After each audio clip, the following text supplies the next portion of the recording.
Anyway, let's get started on today. So I've come to the more detailed colouring page out of the kit.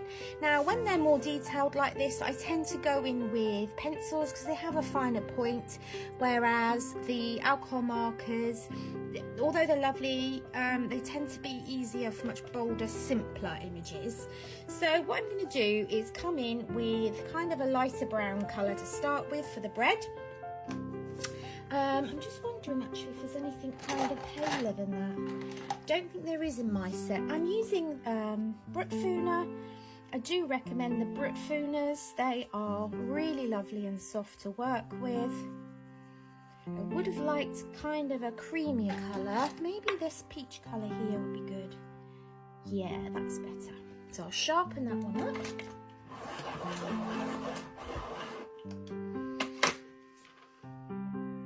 So what I'm doing is I'm using the side of my pencil, and as I'm going through and using the pencil, I'm turning it in my hands so that I'm not flattening down one side of the pencil, because when you do that you waste the pencil because it will crack and fall. Whereas if you're constantly going around the whole of the end of the pencil, it won't crack. I can tell that I'm getting some of the wood coming up through underneath. Just underneath my table here. I don't know if you can see some of the wood patterning because I am on a wooden table. Although I do put a sheet of paper down underneath, it's with colouring pencils. There we are. It's not really enough. It leaves those white marks. So I'm going to go over the whole of the bread on the top and the bottom. Excuse my cat, he's a bit meowy at the moment because his sister cat died a few months ago and he kind of hasn't stopped meowing ever since, bless him. So if you do hear him, I apologise. He wants me and he wants all of my attention, whereas he used to have a playmate, which is sad because he doesn't anymore. But he does know when I'm here, I'm not working, and when I'm on the sofa, I'm not. So he's just got to learn to wait. So I'm going to mix in on the bread part some of the darker brown into maybe some of the edges. It really doesn't matter where. Don't forget to keep turning your pencil. And I'm just going to come over like that.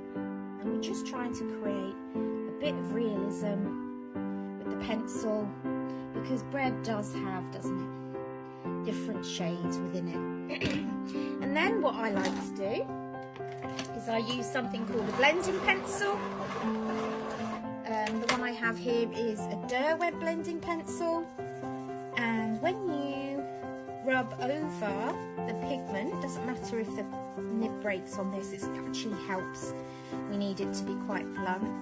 It smooths out the colouring pencil so that the pigment goes into the teeth of the paper, because all paper has a certain amount of teeth. Now when I print these, I'm printing just onto normal copy paper, so we wouldn't be able to do lots of layers, because as you can imagine, the tooth of the paper fills really quickly. There's not much there to get hold of, so we have to do as much work as we can on our first and second layer, because that will be it. So I'm just blending that in now. I'm working quite fast. You might want to stop, pause and play a little bit after. I am going to come in with an even darker brown, just to give a little bit more kind of depth. The darker, sorry, the more difference you have between your darker and your lighter shades, the more depth you're going to give to your piece. And to be honest, it doesn't really matter too much where you put it. These are our daily activities. We're just having fun. We're trying not to think too much. In fact, we're trying not to think at all, really. That's the whole point of it, as being like a mindful activity, is that we don't really want to be thinking. So then again, we can come in and just blend any pencil in that we've used. Like so.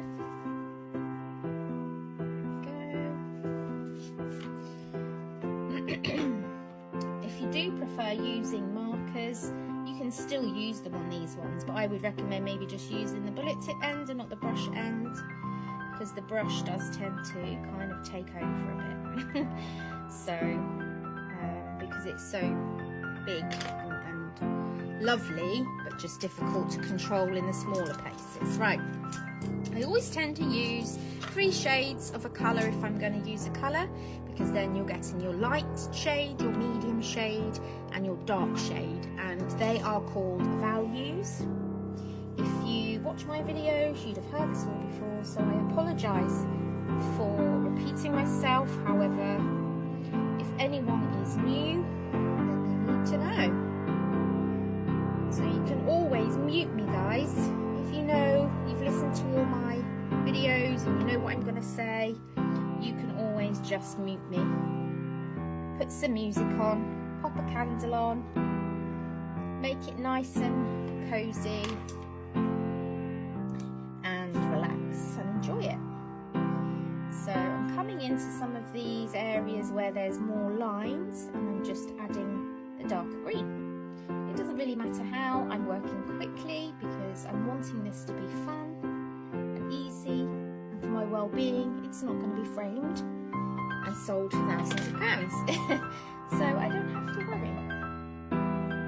Neither do you. Okay? If you come away with anything from today, it's to remember that the creativity is for you, and for switching off and just having that peaceful time. It's so good for you.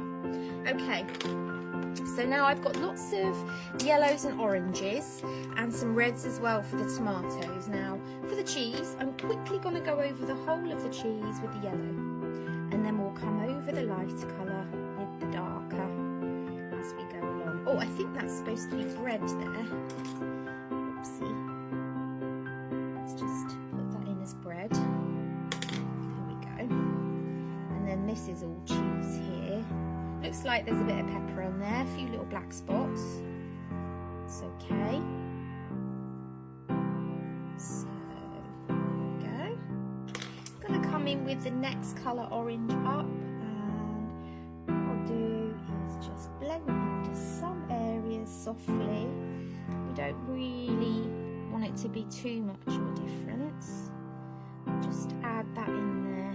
Will help to give it depth and make it feel a bit more real.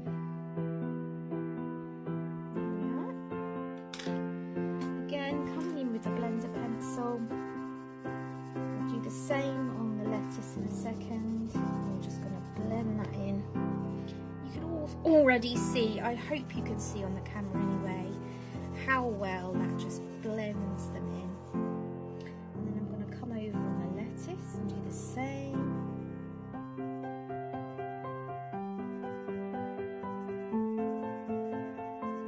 Blends the colours into each other so you don't have any stark lines, and also there's no white coming through from the background unless you've left it because you want to leave it. Right, we've got some lovely reds and oranges now.